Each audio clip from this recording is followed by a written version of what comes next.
Mesdames et messieurs, bonsoir et bienvenue dans ce 13h. Les titres. L'ancien ministre du Commerce Gatien Rumbeji s'en est allé ce jeudi 18 décembre. Immobilisé depuis son atterrissage sans autorisation, l'avion militaire nigérien ainsi que ses occupants ont été libérés. En sport, les Guépards du Bénin ont reçu le drapeau national des mains du ministre des Sports ce jeudi. Les détails dans quelques instants.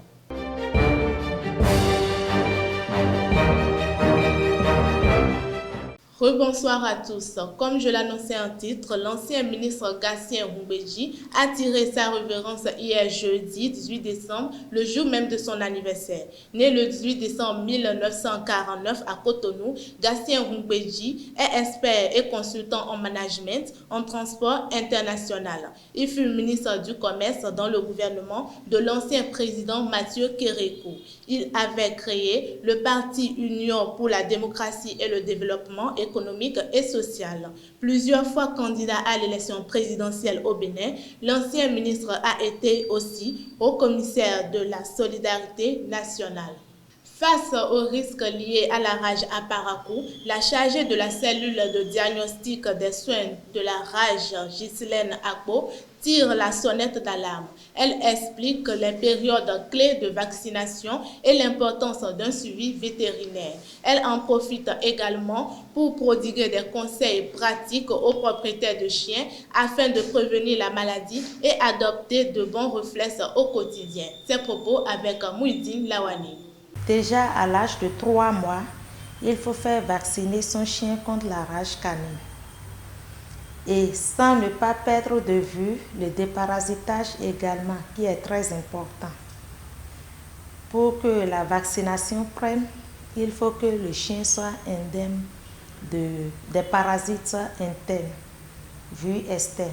Et le conseil que je vais donner à la population de Parakou, c'est qu'ils doivent comprendre que quand nos animaux se portent bien, c'est que nous nous portons bien et notre entourage également se porte bien.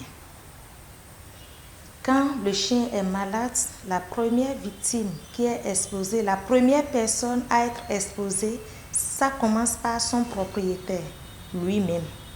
Parce que là, il ne reconnaît même pas son maître.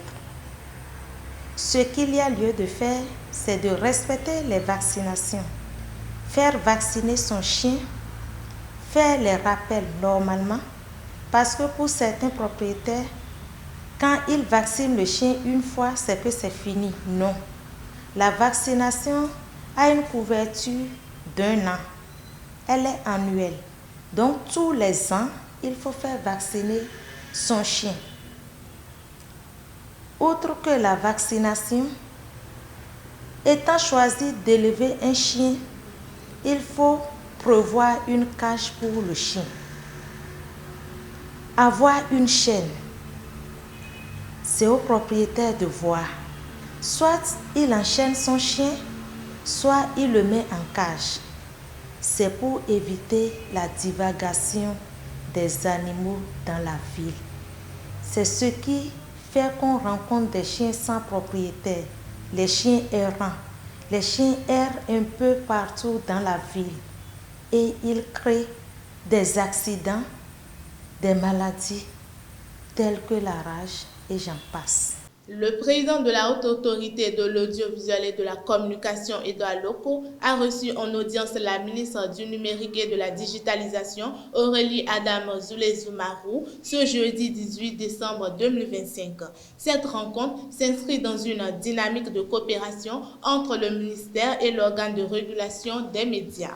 Les échanges ont principalement porté sur la transformation numérique du secteur médiatique, l'adaptation des tests réglementaires aux nouveaux usages digitaux et la promotion d'un environnement de communication responsable. À l'international, l'avion militaire nigérien immobilisé depuis le 8 décembre 2025 à Bobo-Dioulasso a été libéré avec ses 11 occupants. Cela fait suite aux excuses officielles du Nigeria présentées au gouvernement burkinabé. C'était lors d'une mission diplomatique d'apaisement conduite par le ministre nigérian des Affaires étrangères ce mercredi 17 décembre 2025. D'après leurs explications, l'appareil qui transportait 2 membres d'équipage et 9 militaires effectuait un vol de convoyage vers le Portugal lorsqu'un problème technique a contraint l'équipage à se poser. Le Burundi est confronté depuis début décembre 2025 à une nouvelle arrivée massive de réfugiés en provenance de l'Est de la République démocratique du Congo.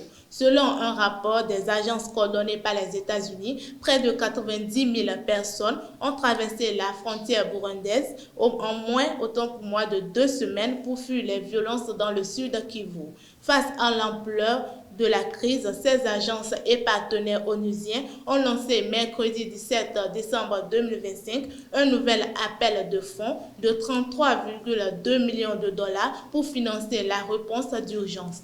Dans un rapport publié ce vendredi 19 décembre 2025, l'ONG Amnesty International dénonce des violences des droits de l'homme en Tanzanie. Ceci lors de la répression des manifestations post-électorales d'octobre et novembre dernier. Alors qu'aucun bilan exhaustif n'est disponible, Amnesty évoque que des centaines de personnes auraient été tuées ou blessées à travers le pays. En sport, la sélection nationale du Bénin est désormais lancée dans la compétition. Fraîchement installée à Rabat pour discuter la Coupe d'Afrique des Nations, les Guépards ont officiellement ouvert l'aventure autant pour moi ce jeudi 18 décembre 2025.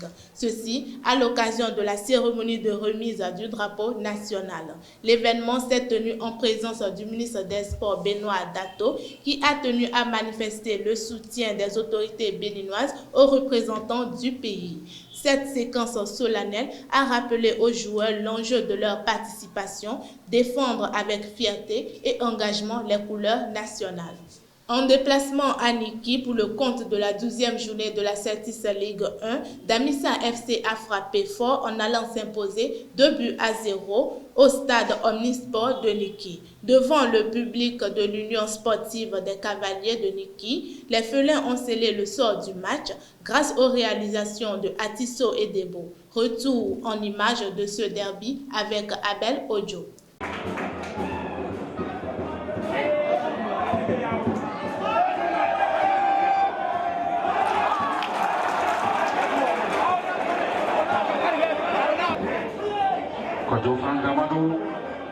Damadou pour parler les Séguefou. Les Séguefou pour la chasse ici. Attention la chasse ici.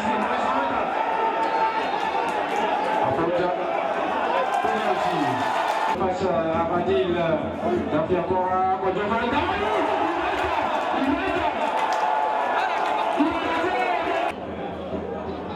Il va calmer rapidement le jeu. Le message toujours. Attention, avec Adewale. Il n'y a pas de jeu. Deuxième but marqué, il n'y a pas de jeu. En faveur de Damissa.